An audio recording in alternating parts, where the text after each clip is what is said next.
After I tried this for my meat pies or my pastries, trust me, I am never ever going back to oil, butter, or margarine. Guys, come close. I want to tell you a secret. Do you know many times or sometimes, please don't go and quote me somewhere, I just said sometimes, those people that make pies in bulk, they usually use this because just a little of it brings out that flavor, that flakiness, that crunchy meat pie. So guys, keep watching to this end. I'm going to show you how to use this for your meat pie. Game changer for any of your pastries, okay? So keep watching. Welcome to the only channel that tells you or shows you abroad hacks, how to survive abroad, how to save money abroad, and how to make your own food items in the comfort of your own home. If you're new here, please hit the subscribe button and join the beautiful family. So let us jump right in. Right now, we are going to start by making our meat or minced beef filling. To a pot, I will start by adding in some cooking oil. Today, I'm using the extra lean ground beef. Any type of ground beef you want to use. You can also use ground chicken, even ground pork, whatever ground proteins you have, you can use it. Now, first thing you want to do, you want to mash that up so that when it cooks, it doesn't clump up to each other. So just keep mashing them, mash until it is scattered just like this. You want to cook your beef until it is no longer pink. You want it to look just like this. Now go ahead and add your preferred veggies. Today I'm using frozen veggies, just like onion, carrot, peppers, any of your fresh veggies you can lay hands on. Like I said, your preferred, it is, customized as how you like it. To season, I'll just go ahead add in some garlic powder, ginger powder, paprika, salt to taste. I have my homemade beef bouillon here. You can check this out in my previous video, or I will drop the link for you guys to check how I made my homemade beef bouillon cubes. Okay, give that a good stir. If you like your spicy, you can add some chili flakes or hot peppers inside. Now let that simmer until your veggies or all the ingredients you put in there are fully cooked. Now another trick to add inside the filling as a thickener, I always use all-purpose flour. Some people add potatoes to their fillings. That's one thing I have never ever loved, putting potatoes in my filling. Why would I be eating potatoes inside pies? Come on. If you want to put it, that's fine. The reason you're putting the flour is because you want to avoid a situation where when you open your pies to eat, or when you want to eat your pies, like all the beef is just falling down. This thickener holds it up in the pie perfectly. You can add in some water and add more flour. You can customize it or make it according to how you like it, or according to how you want to make it. Either maybe too much gravy inside, or you want it drier. Go ahead and prepare it. Like I always tell you guys, these recipes are just a guide. Now this is how it's looking. Everything like is now thick. I'll just go ahead, set it aside, then let it cool. Tip number 1, never ever put hot or warm filling in your pies. What I always do, sometimes I transfer mine into a bowl and put in the refrigerator for it to cool perfectly. Now let us make our pie. Here I'm using 4 cups of all-purpose flour, and I'll be adding in 1 teaspoon of salt. I'm using the salt because what I'll be using today, my beef tallow, does not have salt. Guys, one secret: beef tallow. This is beef fat. Many people that make meat pies in bulk, they use the beef tallow. It makes your pastry extra flaky, crispy for days. Even when you freeze it, then you take it out at room temperature, they just pass it out in the oven for like 5 minutes, it is still crispy. So what I do, my beef tallow, I put it in the refrigerator for it to be cold, just like you always do with the butter.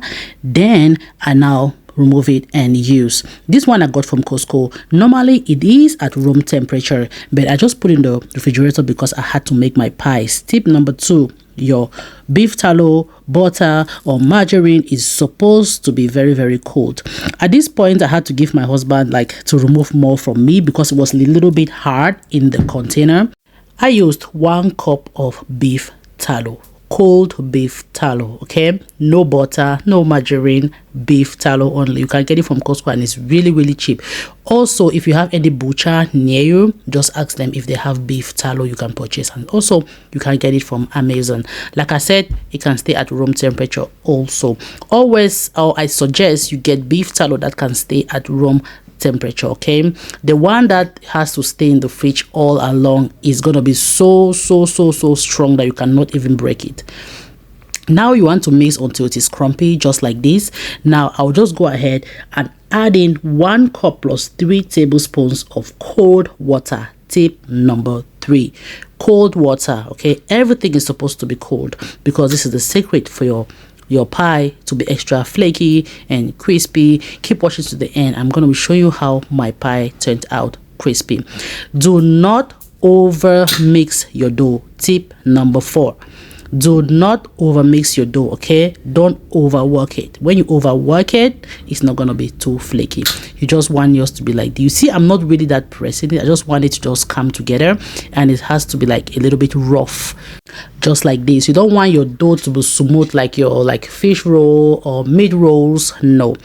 Now tip number 5, go ahead, wrap in a cling film or maybe in a container, then put that in the refrigerator for at least 30 to 40 minutes. You want it to be super cold. Okay,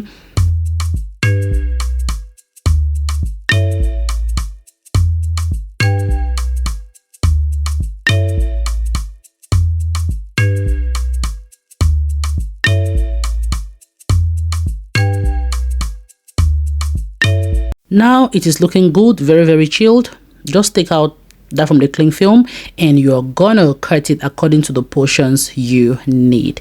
Now everything I'm using today, I'm gonna drop the link, the Amazon link, for you guys below to check it out.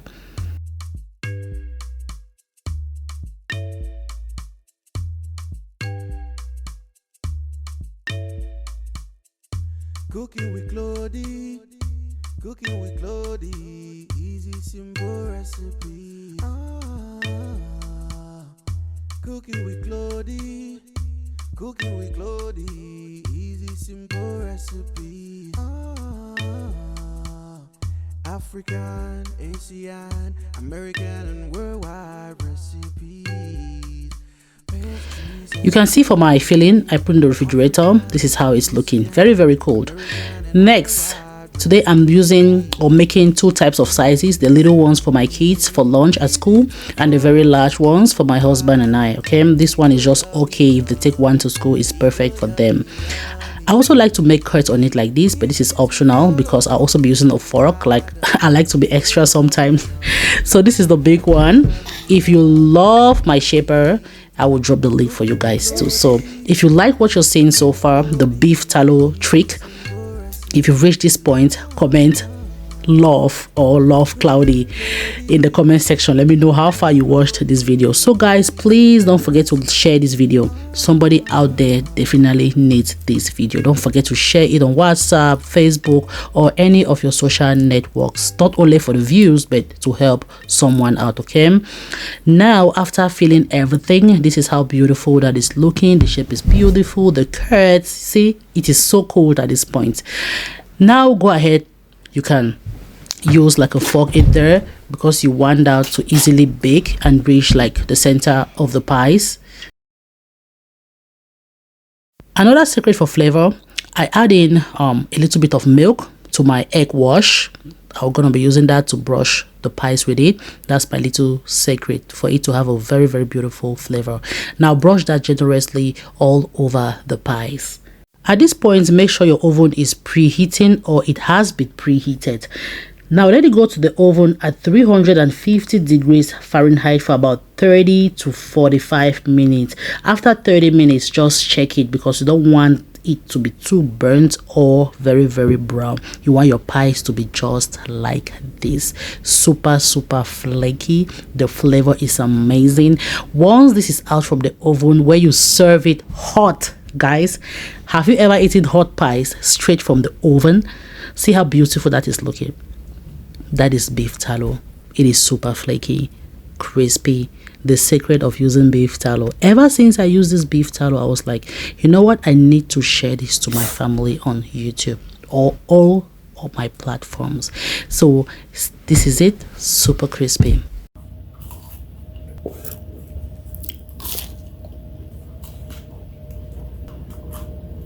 If you've watched this video to this point, I appreciate you so much. I truly do. And until I see you in my next video. Bye for now. Don't forget to like, share, and subscribe. I love you all. You take care and stay tuned.